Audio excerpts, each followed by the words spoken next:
Hello അസ്സലാമു അലൈക്കും. ഇന്ന് ഞാൻ ഭയങ്കര ഡിഫറെൻ്റ് ആയിട്ടുള്ള ഒരു സ്നാക്കിൻ്റെ റെസിപ്പി ആയിട്ടാണ് വന്നിട്ടുള്ളത്. തലശ്ശേരിയിൽ മാത്രം കണ്ടുവരുന്ന ഒരു പ്രത്യേകമായിട്ടുള്ള ഒരു സ്നാക്കാണിത്. ഈ ഒരൊറ്റ സ്നാക്കിൽ തന്നെ സ്വീറ്റും നല്ല സ്പൈസി ആയിട്ടുള്ള ഫില്ലിങ്ങും ഒക്കെ കൊടുത്തിട്ടുണ്ട്. അടിപൊളിയാണ് കഴിക്കാനായിട്ട്. സ്വീറ്റൊന്നും ഇഷ്ടമല്ലാത്തവർ പോലും ഇത് കഴിക്കും. കാരണം അതിൻ്റെ ടേസ്റ്റ് നമുക്ക് പറഞ്ഞറിയിക്കാൻ പറ്റില്ല കേട്ടോ. നല്ല ടേസ്റ്റാണ്. അപ്പോൾ നിങ്ങളെല്ലാവരും ട്രൈ ചെയ്ത് നോക്കുക. പെട്ടിപ്പത്തൽ എന്നാണ് ഇത് നമ്മുടെ അവിടെയൊക്കെ പറയുന്നത്. അപ്പോൾ നിങ്ങളൊക്കെ ഒരുവിധം എല്ലാവരും ആദ്യമായിട്ട് കാണുന്നതായിരിക്കും. അപ്പോൾ ട്രൈ ചെയ്യുക, ഫീഡ്ബാക്ക് പറയുക. അപ്പോൾ ആദ്യമായിട്ട് എൻ്റെ ചാനൽ കാണുന്നവരുണ്ടെങ്കിൽ ഒന്ന് സബ്സ്ക്രൈബ് ചെയ്ത് സപ്പോർട്ട് ചെയ്യുക. അപ്പോൾ നമുക്ക് വീഡിയോയിലോട്ട് പോവാം. അപ്പോൾ ആദ്യം തന്നെ നമുക്ക് സ്വീറ്റ് ഫില്ലിംഗ് ഉണ്ടാക്കണം. എളുപ്പമാണ് കേട്ടോ. 2 ഫില്ലിംഗ് ഉണ്ടാക്കുന്നുണ്ടെങ്കിൽ എളുപ്പപ്പണിയാണ്. അപ്പോൾ അതിലേക്ക് ഞാൻ ഇവിടെ 1 ടേബിൾ സ്പൂൺ നെയ്യ് ഒഴിച്ച് കൊടുത്തിട്ടുണ്ടായിരുന്നു. അതൊന്ന് ചൂടാവുന്ന സമയത്ത് അതിലേക്ക് നമുക്ക് ഒരു 1/2 കപ്പ് തേങ്ങ ചേർത്ത് കൊടുക്കാം. ഒരുപാട് മസാല വേണ്ട, കാരണം നമ്മൾ 2 ഫില്ലിംഗ് ഉണ്ടാക്കുന്നുണ്ടല്ലോ. അപ്പോൾ ഒത്തിരി മസാല ഉണ്ടാക്കേണ്ട ആവശ്യമില്ല. അപ്പോൾ തേങ്ങ നമ്മൾ ഒന്ന് ചെറുതായിട്ടൊന്ന് മൂപ്പിച്ച് ആ ഒരു എന്താ പറയുക മൂത്ത മണം വരില്ല, അത്രയും നേരം മാത്രം വേവിച്ചെടുത്താൽ മതി. ഇതിലേക്ക് കുറച്ച് അണ്ടിപ്പരിപ്പ് മുന്തിരി ഇട്ട് കൊടുക്കുക. എത്ര വേണമെന്നുള്ളത് നിങ്ങളുടെ ഇഷ്ടത്തിനനുസരിച്ച് ചേർത്ത് കൊടുത്താൽ മതി. എന്നിട്ട് നന്നായിട്ട് ഇതൊന്ന് മിക്സ് ചെയ്തെടുക്കുക. ഈ ഒരു സ്നാക്ക് അങ്ങനെ വേറെ എവിടെയും ഞാൻ കണ്ടിട്ടില്ല. ഇനിയിപ്പോൾ എനിക്കറിയില്ല, വേറെ എവിടെയെങ്കിലും ഉണ്ടെങ്കിൽ ഒന്ന് കമൻറ്റ് ചെയ്യുക കേട്ടോ. അപ്പോൾ ഇതിലേക്ക് ഞാൻ 1.5 ടീസ്പൂൺ പഞ്ചസാരയും കൂടി ചേർക്കുന്നുണ്ട്. മധുരം നോക്കിയിട്ട് ചേർത്ത് കൊടുത്താൽ മതി. എന്നിട്ട് നന്നായിട്ട് മിക്സ് ചെയ്തെടുക്കുക. ഇനി ഇതിലേക്ക് കുറച്ച് ഏലക്കാപ്പൊടി വേണം. ഒരു 1/4 ടീസ്പൂൺ അത്രയും മതി, ഒരുപാട് കൂടുതൽ വേണ്ട, കാരണം നമ്മൾ തേങ്ങ അത്രയും എടുത്തിട്ടുള്ളൂ. അപ്പോൾ അതുകൂടെ ചേർത്തിട്ട് നന്നായിട്ട് മിക്സ് ചെയ്തെടുക്കുക. തേങ്ങ ഇപ്പോൾ നന്നായിട്ട് മൂത്ത് വന്നിട്ടുണ്ട്. ഒരുപാട് കളർ മാറേണ്ട ആവശ്യമില്ല, വെള്ള കളറിൽ തന്നെ കിട്ടുകയാണ് വേണ്ടത്. അപ്പോൾ നമ്മുടെ മസാല റെഡിയായി. നമുക്കിത് തീ ഓഫ് ചെയ്യാം. അപ്പോൾ ഇനി നമുക്ക് അടുത്ത മസാല ഉണ്ടാക്കാം. അതിന് വേണ്ടിയിട്ട് ചിക്കൻ ഒന്ന് ഫ്രൈ ചെയ്യണം. ഞാനിവിടെ ഒരു 1.5 ടേബിൾ സ്പൂൺ സൺഫ്ലവർ ഓയിൽ ഒഴിച്ചിട്ടുണ്ട്. അതിലേക്ക് 3 പീസ് ചിക്കൻ ചേർത്ത് കൊടുക്കുന്നുണ്ട്. എല്ലുള്ള പീസ് തന്നെയാണ്, കുറച്ച് വലിപ്പമുള്ള, നമ്മൾ കടയിൽ നിന്ന് വാങ്ങിക്കുമ്പോഴുള്ള പീസ് ഉണ്ടല്ലോ, ആ ഒരു വലിപ്പത്തിൽ തന്നെ എടുത്തിട്ടുള്ളത്. അതിലേക്ക് ഞാൻ 1 ടേബിൾ സ്പൂണോളം മുളക് പൊടി ചേർത്ത് കൊടുക്കുന്നുണ്ട്. കാശ്മീരി മുളക് പൊടിയാണ് എടുത്തിട്ടുള്ളത്. പിന്നെ അതിലേക്ക് കുറച്ച് കുരുമുളക് പൊടി, ഏകദേശം ഒരു 1/2 ടീസ്പൂൺ എടുത്തിട്ടുണ്ട്. പിന്നെ അതേപോലെ തന്നെ ഒരു 1/4 ടീസ്പൂൺ മഞ്ഞൾപ്പൊടി ചേർത്ത് കൊടുക്കുക. ഇനി നമുക്കിത് നന്നായിട്ടൊന്ന് മിക്സ് ചെയ്തെടുക്കുക. ഇത് നമ്മൾ മാരിനേറ്റ് ചെയ്ത് വേണമെങ്കിൽ നിങ്ങൾക്ക് ഇതുപോലെ ഫ്രൈ ചെയ്തെടുക്കാം കേട്ടോ. പക്ഷെ ഞാൻ അതിനൊന്നും നിന്നിട്ടില്ല. നോമ്പൊക്കെ അല്ലേ, നമ്മൾ പെട്ടെന്ന് എളുപ്പപ്പണിയല്ലേ നോക്കുള്ളൂ. അപ്പോൾ അങ്ങനെ ചെയ്തെന്നേ ഉള്ളൂ. അപ്പോൾ ഇതിലേക്ക് ഞാനൊരു 1/2 ടീസ്പൂൺ ഇഞ്ചി വെളുത്തുള്ളി പേസ്റ്റ് ചേർത്തിട്ടുണ്ട്. ഇനി ഇതിലേക്ക് ഒരു 1/2 കപ്പ് വെള്ളം കൂടി ചേർത്തിട്ടുണ്ട്. എന്നിട്ട് നന്നായിട്ട് മിക്സ് ചെയ്തിട്ട് നമുക്കിതിനെ അടച്ച് വെച്ച് വേവിച്ചെടുക്കാം. നിങ്ങൾക്ക് വേണമെങ്കിൽ എണ്ണയിലിട്ട് പൊരിച്ചെടുക്കാം. അതൊക്കെ നിങ്ങളുടെ ഇഷ്ടത്തിനനുസരിച്ച് ചെയ്യാം. ചിക്കൻ ഒന്ന് ഫ്രൈ ആയി കിട്ടിയാൽ മാത്രം മതി. ഇതുപോലെ ചെയ്യുമ്പോൾ കുറച്ചും കൂടി ടേസ്റ്റാണ്. അപ്പോൾ ഇതിലേക്ക് നമുക്ക് കുറച്ച് ഉപ്പുകൂടി ഇട്ടിട്ട് ഒന്ന് മിക്സ് ചെയ്തെടുക്കാം. നമ്മൾ ആദ്യം ഉപ്പിട്ടിട്ടുണ്ടായിരുന്നില്ല. അപ്പോൾ നന്നായിട്ട് മിക്സ് ചെയ്തെടുത്തിട്ടുണ്ട്. ഇനി ഒരു 10-15 മിനിറ്റ് ഇതൊന്ന് അടച്ച് വെച്ച് വേവിക്കുക. അതിനുശേഷം ഈ വെള്ളം ഒന്ന് ഡ്രൈ ആക്കി എടുക്കണം, തുറന്ന് വെച്ചിട്ട്. അത്രയും ചെയ്തെടുത്താൽ മതി. അപ്പോൾ നന്നായിട്ട് ചിക്കൻ വെന്തിട്ടുണ്ട്. ഇനി ഇതിൽ കുറച്ച് വെള്ളം ഉണ്ടല്ലോ, അപ്പോൾ ഇത്തിരി ഒന്ന് ഡ്രൈ ആക്കാം. ഒരുപാട് ഡ്രൈ ആക്കേണ്ട ആവശ്യമില്ല, കുറച്ചൊന്ന് ആ ഒരു ഗ്രേവി ഇരുന്നാലും കുഴപ്പമൊന്നുമില്ല. അപ്പോൾ നമുക്ക് ഇത് കുറച്ചൊന്ന് ഡ്രൈ ആകുമ്പോൾ ഇതെടുത്ത് മാറ്റാം. കാരണം ഈ ഒരു ഇത്തിരി ഗ്രേവി ഉണ്ടെങ്കിൽ നമുക്ക് അതിലേക്ക് തന്നെ സവാള വഴറ്റിയെടുക്കാൻ പറ്റും.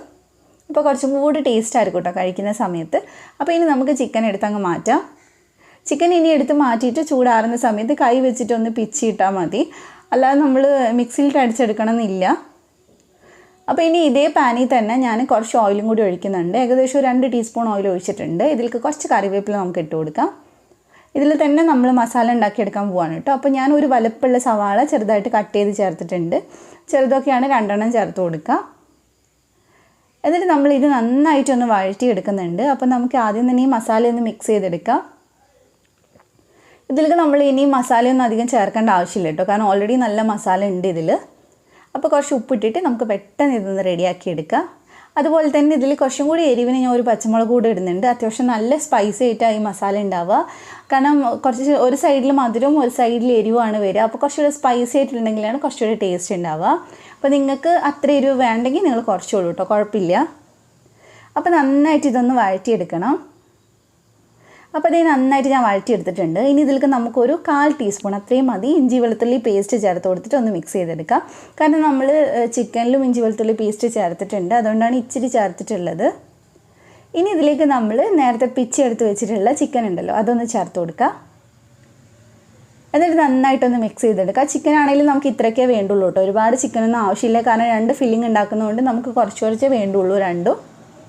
അപ്പോൾ ഇനി 1-2 മിനിറ്റ് ഈ മസാല പിടിക്കാനായിട്ട് നമുക്ക് ചിക്കൻ ഇതിൽ വെക്കാം. അതിനുശേഷം ഇതിനകത്തോട്ട് കുറച്ചധികം മല്ലിയില ഞാൻ ഇട്ട് കൊടുക്കുന്നുണ്ട്. ഒരു 2-3 ടേബിൾ സ്പൂൺ അത്രേ ഉണ്ടാവുള്ളൂ. അപ്പോൾ അത് ചേർത്തിട്ട് നമുക്ക് ഒന്നും കൂടി ഒന്ന് മിക്സ് ആക്കി എടുക്കാം. അപ്പോൾ നമ്മുടെ രണ്ടാമത്തെ ഫില്ലിംഗ് ഇവിടെ റെഡി ആയിട്ടുണ്ട്. നല്ല ടേസ്റ്റി ആയിട്ടുള്ള മസാലയാണ് ഇത് രണ്ടും നമ്മൾ ചെയ്തിട്ടുള്ളത്.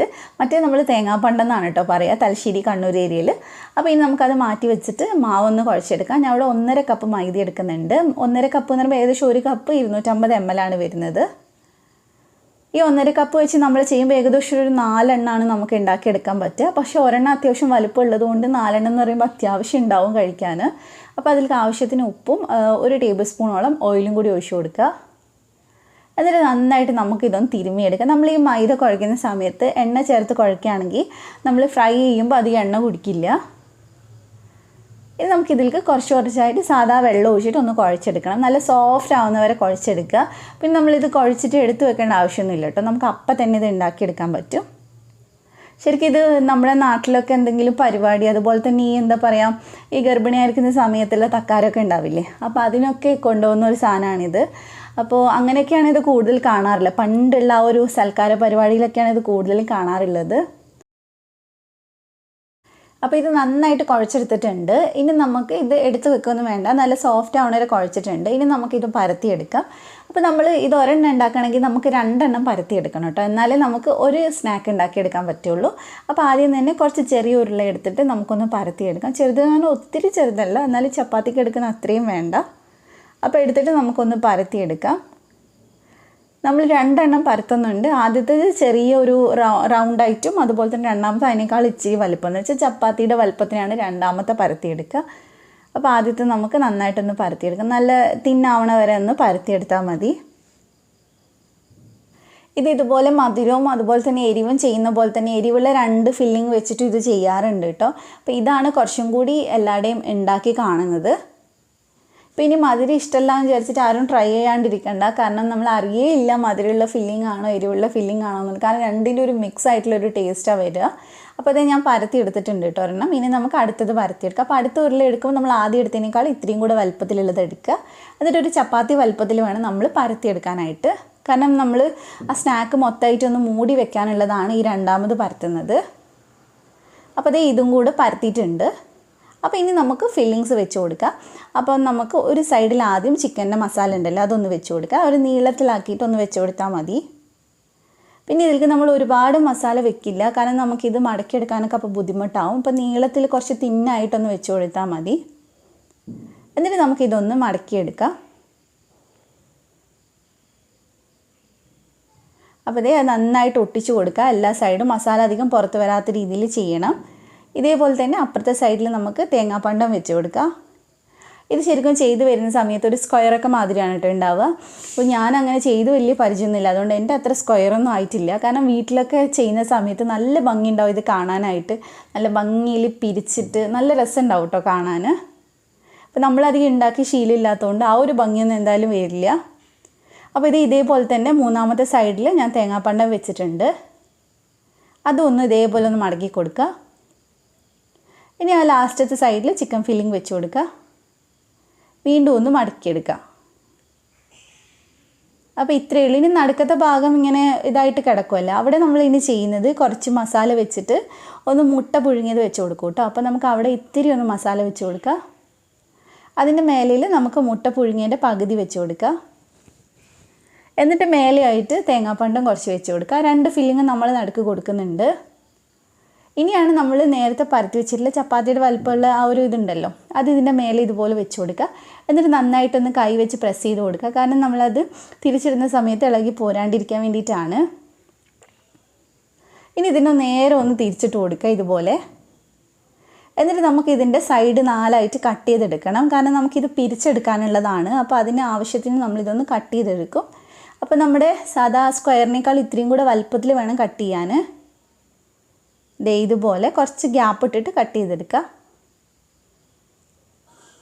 നമുക്ക് 4 എണ്ണയിൽ നമ്മൾ ഉണ്ടാക്കുന്നുള്ളൂ, അതുകൊണ്ട് പെട്ടെന്ന് ചെയ്തെടുക്കാൻ പറ്റും. ഒരുപാട് നേരമൊന്നും വേണ്ട ഇത് ചെയ്യാനായിട്ട്. അപ്പോൾ ഇനി നമ്മൾ ഇത് പിരിച്ചെടുക്കാൻ പോവാണ്. ഈ പുറത്ത് കാണുന്ന ഈ മാവുണ്ടല്ലോ അത് ഇതിലേക്ക് ഒന്ന് അടുപ്പിച്ചിട്ടൊന്ന് പിരിച്ചെടുക്കും. നമ്മൾ ആദ്യത്തെ മാവിലേക്ക് ഈ പുറത്തെ മാവ് ഒന്ന് ഇതേപോലെ ഒന്ന് പിരിച്ചു കൊടുക്കുക. അപ്പോൾ എന്താ പറ്റുകയെന്ന് വെച്ചാൽ നമ്മൾ ഫ്രൈ ചെയ്യുമ്പോൾ ഒന്നും ഇളകി പോവില്ല, രണ്ടും കൂടി നന്നായിട്ട് മിക്സായിട്ട് അവിടെ ഇരുന്നോളൂ. പിന്നെ ഈ പിരിച്ചെടുക്കുന്നതൊന്നും എനിക്ക് അത്ര വലിയ ഒരു എക്സ്പേർട്ട് അല്ല കേട്ടോ. ഞാൻ ചെറുതായിട്ട് ചെയ്യുന്നതല്ലാതെ ഉമ്മയൊന്നും ചെയ്യുന്നതല്ല അത്ര ഭംഗിയിലൊന്നും ഞാൻ ചെയ്യാറില്ല. അപ്പോൾ അതേ ഞാൻ ചെയ്തെടുത്തിട്ടുണ്ട്, ഫുള്ളായിട്ട് ചെയ്തെടുത്തിട്ടുണ്ട് കേട്ടോ. അപ്പോൾ ഇത്രയേ ഉള്ളൂ. ഇനി നമുക്കിതൊന്ന് ഫ്രൈ ചെയ്തെടുക്കാം. അപ്പോൾ ഇത് ഫ്രൈ ചെയ്യുമ്പോൾ അത്യാവശ്യം വലുപ്പമുള്ള ഒരു ഫ്രൈ പാനിൽ ചെയ്യുകയാണെങ്കിൽ നമുക്ക് കുറച്ചും കൂടി എളുപ്പമായിരിക്കും ചെയ്യാനായിട്ട്. പക്ഷേ ഞാൻ ഒരെണ്ണം ഇട്ടിട്ടാണ് ഫ്രൈ ചെയ്യുന്നത്, കാരണം രണ്ടെണ്ണം നമുക്കിട്ട് ഫ്രൈ ചെയ്യാൻ പറ്റില്ല. അപ്പോൾ തിരിച്ചും മറിച്ചു വിട്ടിട്ട് കുറച്ച് നേരം എടുത്തൊന്ന് വേവിച്ചെടുക്കുക. കാരണം 2 ഷീറ്റായിട്ടല്ലേ വരുന്നത്, അപ്പോൾ അത് വെന്ത് കിട്ടാൻ കുറച്ച് സമയം എടുക്കും. അപ്പോൾ നമുക്ക് ഇടുമ്പോൾ ഒന്ന് മീഡിയം ഫ്ലെയിമിൽ ഇട്ട് കൊടുക്കുക. എന്നിട്ട് തീ ഒന്ന് കുറച്ച് വെച്ചിട്ട് തിരിച്ചും മറിച്ചു വിട്ട് കളറാവുന്നത് വരെ ഫ്രൈ ചെയ്തെടുത്താൽ മതി. ഇത് അത്യാവശ്യം നന്നായിട്ട് പൊങ്ങി വരും കേട്ടോ. നല്ല ചൂടാവുന്ന സമയത്ത് നന്നായിട്ട് പൊങ്ങി വരും ഉള്ളിൽ നിന്ന്. അപ്പോൾ ഇത് നമുക്കിനി ഒന്ന് തിരിച്ചിട്ട് കൊടുക്കാം. അപ്പോൾ അത്ര റെഡി ആയിട്ടൊന്നുമില്ല, ചെറുതായിട്ടൊന്ന് കളർ മാറിയിട്ടേ ഉള്ളൂ. അപ്പോൾ ഇതേപോലെ തന്നെ കുറച്ച് നേരം ഒന്ന് തിരിച്ച് മറിച്ചോട്ടൊന്ന് വേവിച്ചെടുത്താൽ മതി. അപ്പോൾ അതേ ചെറുതായിട്ട് പൊങ്ങി വന്ന് തുടങ്ങിയിട്ടുണ്ട്, ചെറുതായിട്ട് കളറൊക്കെ ഒന്ന് ചേഞ്ച് ആയി തുടങ്ങിയിട്ടുണ്ട്. അത്യാവശ്യം നല്ലൊരു ബ്രൗൺ കളർ വേണം കേട്ടോ, അപ്പോഴാണ് ഇത് കാണാൻ നല്ല രസം ഉണ്ടാവുക. ആ ഒരു പെർഫെക്റ്റ് ആയിട്ടുള്ള ആ ഒരു കളർ നമുക്ക് കിട്ടുക. അപ്പോൾ അതേ ഇതാണ് നമുക്ക് വേണ്ട കളറ്, നന്നായിട്ട് റെഡി ആയിട്ടുണ്ട്. അപ്പോൾ ഇനി നമുക്കിതെടുത്ത് മാറ്റാം. ഇതിലങ്ങനെ എണ്ണയൊന്നും കുടിച്ചിരിക്കുന്നില്ല, ചൂടോടെ നമ്മൾ കഴിക്കുമ്പോൾ നല്ല ക്രിസ്പി ആയിട്ട് ഇത് ഉണ്ടാവുക. അപ്പോൾ ഇത് ആരെങ്കിലും മുമ്പ് ട്രൈ ചെയ്തിട്ടുണ്ടെങ്കിൽ അല്ലെങ്കിൽ കഴിച്ചിട്ടുണ്ടെങ്കിൽ ഒന്ന് കമൻറ്റ് ചെയ്യാം കേട്ടോ. ഇത് നമ്മൾ സെർവ് ചെയ്യുന്ന സമയത്ത് ഇതേപോലെ സെർവ് ചെയ്യില്ല, ഇതുപോലെ ഒരു ക്രോസ് ആയിട്ടൊന്ന് കട്ട് ചെയ്തിട്ടാണ് നമ്മൾ സെർവ് ചെയ്യുക. അപ്പോൾ ഒരു സൈഡിൽ എന്താ പറയുക എരിവുള്ള ഫില്ലിംഗ് ഉണ്ടാവും, ഒരു സൈഡിൽ മധുരമുള്ള ഫില്ലിംഗ് ഉണ്ടാവും, അങ്ങനെയാണ് ഉണ്ടാവുക. നടുക്കായിട്ട് രണ്ടിൻ്റെയും മിക്സും വരും, പിന്നെ മുട്ടയും വരും. അപ്പോൾ ഇത് ഞാൻ കട്ട് ചെയ്തെടുത്തിട്ടുണ്ട്. ഇനി നമുക്കിതിൻ്റെ അകം എങ്ങനെ ഉണ്ടെന്ന് നോക്കാം. കണ്ടില്ലേ, ഒരു സൈഡിൽ ചിക്കൻ ഫില്ലിംഗ് വരുന്നുണ്ട്, അതിൻ്റെ പുറകിലായിട്ട് തേങ്ങാപ്പണ്ടം വരും, ഇപ്പുറത്തെ സൈഡിൽ തേങ്ങാപ്പണ്ടാണ് ഉള്ളത്. അപ്പോൾ നല്ല അടിപൊളിയായിട്ടുള്ളൊരു സ്നാക്കല്ലേ, നിങ്ങൾക്ക് ഉറപ്പായിട്ടും ഇഷ്ടമാവും. എന്തായാലും ഒന്ന് ട്രൈ ചെയ്ത് നോക്കുക, എന്നിട്ട് എൻ്റെ അടുത്ത് ഫീഡ്ബാക്ക് പറയാം. അപ്പോൾ റെസിപ്പി ഇഷ്ടമായിട്ടുണ്ടെങ്കിൽ ഫ്രണ്ട്സിനൊക്കെ ഒന്ന് ഷെയർ ചെയ്ത് കൊടുക്കുക, വീഡിയോ ലൈക്ക് ചെയ്യുക, സബ്സ്ക്രൈബ് ചെയ്യാതെ ഈ ചാനൽ കാണുന്നവരുണ്ടെങ്കിൽ ഒന്ന് സബ്സ്ക്രൈബ് ചെയ്യുക. അതുപോലെ തന്നെ അതിൻ്റെ തൊട്ടടുത്ത് കാണുന്ന ബെല്ല് ക്ലിക്ക് ചെയ്തിട്ട് ഓളും കൂടെ ക്ലിക്ക് ചെയ്യുക, എന്നാലേ ഞാൻ വീഡിയോസ് വരുമ്പോൾ നിങ്ങൾക്ക് കിട്ടുള്ളൂ. അപ്പോൾ ഇൻഷാല്ലാ മറ്റൊരു അടിപൊളി ഇഫ്താർ റെസിപ്പി ആയിട്ട് വീണ്ടും കാണാം. Thank you for watching.